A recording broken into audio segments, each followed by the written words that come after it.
જય માતાજી મિત્રો, મારું નામ સોલંકી રાવલસિંહ ભોમાજી છે અને હું યુટ્યુબની અંદર બ્લોગ બનાવું છું. અલગ અલગ જગ્યાએ જતો હોય તો હું આ રીતના વિડીયો શૂટ કરું છું અને આ વિડીયાને મેં પણ શૂટ કર્યો છે ડીસાથી. મારે થોડું કામ રેગ્યુલર માટે હું જાઉં છું, ત્યાં મેં શૂટ કર્યો. લાવો આ ડીસાની અંદર રાત્રિનો બ્લોગ બનાવી તમે જોઈ શકો છો. આ છે આપણા પુલ કે જે આપણે ત્યાં આગળ ટ્રાફિક બહુ થતી, પણ અહીંયા પુલ બની ગયો તેના કારણે ટ્રાફિક બહુ ઓછી હોય છે. અને હું ત્યાંથી નીકળ્યો એટલે મેં આ વિડીયો શૂટ કર્યો છે અને ડ્રાઇવિંગ પણ હું પોતે જ કરું છું અને મજા આવે એમ વિડીયોને અપલોડ કરવો અને યુટ્યુબની અંદર તમે લોકો જુઓ છો અને મારા વિડીયોને લાઈક પણ કરો છો. એના કારણે મારી આ જે યુટ્યુબની આઈડી છે એ હવે ગ્રો કરે છે અને જેથી કરીને તમે લોકો જેટલો સપોર્ટ કરશો ને એનાથી મને ફાયદો જ થવાનો છે. કેમ કે અત્યારે ઘણા લોકો યુટ્યુબ ચેનલો બનાવે છે અને બ્લોગ બનાવે છે, યુટ્યુબ બ્લોગ બનાવે છે, અલગ અલગ કન્ટેન્ટ બનાવે છે અને મેં ચોઈસ કર્યું છે કે મારે પણ બ્લોગ બનાવવા છે અને અલગ અલગ જગ્યાએ જો મને યોગ્ય લાગે ત્યારે હું આ વિડીયો બનાવતો હોઉં છું.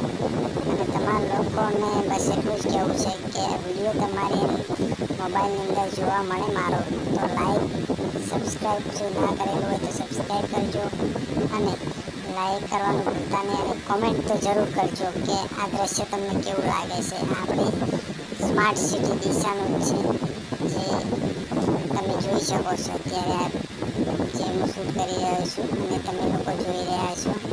અને મારું એક જ કહેવું છે કે તમે લોકો જો આ વિડીયો મારો જુઓ તો 1-2-3 જણાને શેર પણ કરજો, જેથી કરીને મારા વ્યૂઝ વધે અને મારો 4 કલાકનો જે વોચ ટાઈમ છે એ પૂરો થઈ જાય અને મારી આઈડી જે મોનેટાઈઝ થઈ જાય. જો કે મારા સબસ્ક્રાઈબર 100 જ છે, જો કે તમારા લોકોના સપોર્ટથી જ બધું થયું છે.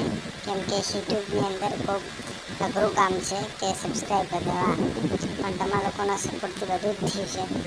તો હવે બસ માત્ર તમારે એટલો જ સપોર્ટ કરવાનો રહેશે કે હું જે વિડીયો બનાવું છું એને તમે લાઈક કરો અને જેથી કરીને 2-3 જણાને તમે જે પણ શેર કરશો ને એ લોકો પણ આ વિડીયોને જોશે અને જોશે તો કંઈક જોવા મળશે. આ વિડીયોની અંદર તમે જોવો છો કે જો આ આપણી રાત્રિની અંદર આપણી ડીસા સિટી કેવી લાગી રહી છે અને ત્યાં તમને કેવું દ્રશ્ય અલગ અલગ જોવા મળે છે. તમને કંઈક ને કંઈક જાણવા મળશે. અને હું પોતે ડ્રાઈવર છું અને ડ્રાઈવર તરીકે અલગ અલગ જગ્યાએ જવાનું હોય છે એટલે હું વિડીયો શૂટ કરતો જ હોઉં છું. અને ડ્રાઇવિંગ કરતી વખતે બહુ ધ્યાન રાખવું પડે છે. તમે સીટ બેલ્ટ ભરવું પડે છે. તમારે આ સાઈડ સીધા જતા હોય તો ખાલી સાઈડ હોય તો તમારે સાઈડ સિગ્નલનો ઉપયોગ કરવો પણ પડે છે. અને મિરર કાચનો બહુ ઉપયોગ વધારે કરવો પડે છે.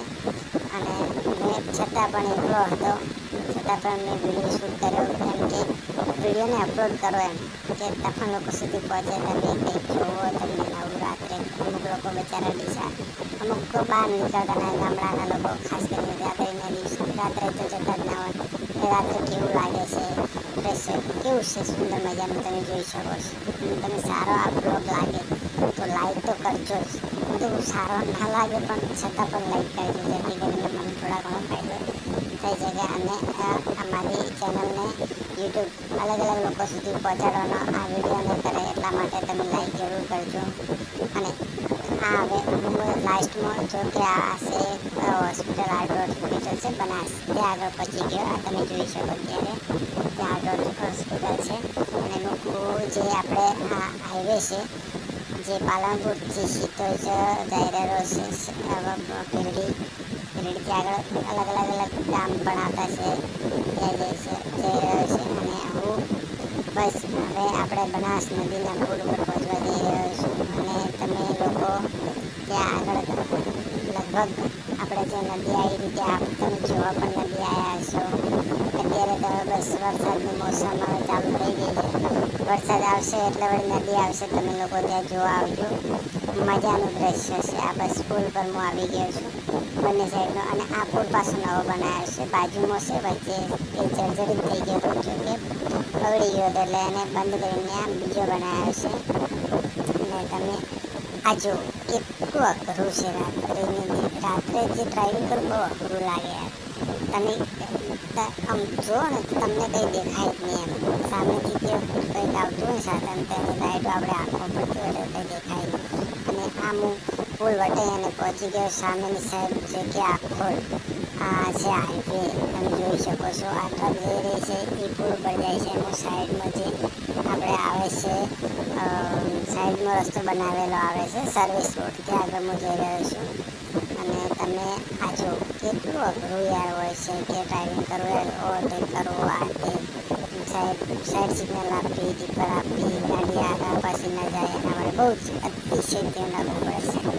અને હું પણ લગભગ 10 વર્ષથી ગાડી ચલાવું છું. મને બહુ આનંદ છે કે મને ડ્રાઇવિંગ કરવું મજાનું લાગે છે. અને તમે હવે આ વિડીયોને હવે એન્ડ સુધી પહોંચી ગયા છીએ, બરાબર? તો હવે તમે એને લાઈક ના કરી લાઈક કરજો, અને મારી ચેનલને સબસ્ક્રાઈબ ના કરી હોય તો સબસ્ક્રાઈબ કરજો, અને કમેન્ટ જરૂર કરજો કે તમને આ ડીસા શહેર કેવું લાગે છે રાત્રે, બરાબર? દિવસે જોયું છે રાત્રે કેવું લાગે છે. અને મારી ચેનલને સબસ્ક્રાઈબ કરવાનું બાકી હોય ને તો સબસ્ક્રાઈબ કરી લેજો, અને 2-3 લોકોને શેર પણ કરી દેજો, જેથી કરીને મારા આ વિડીયોમાં વ્યૂઝ વધે. ઓકે, આ હું પહોંચી ગયો આખો ચોકડી. હવે આગળ મારે થોડું હજી 3 કિલોમીટર અને કાયદાની અંદરમાં જવાનું છે. તો હું ત્યાં ઓવરટેક કરવા માટે હવે કોશિશ કરીશ, અને ઓવરટેક કરીને હું આગળ નીકળીશ, જલ્દી પહોંચી જાઉં.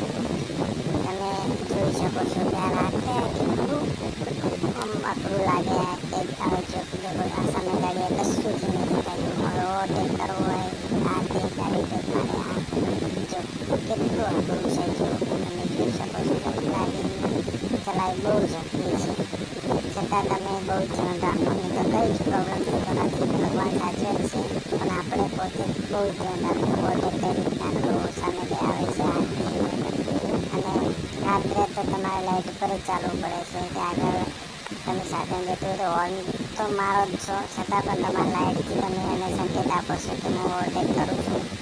અને લાસ્ટમાં પહોંચી ગયો છું. મારે જો જવાનું હતું, હું નોકરી કરું છું, આ લઈને પહોંચાડવાનો છે ભીમંડીમાં. આ મારા કેમ છે,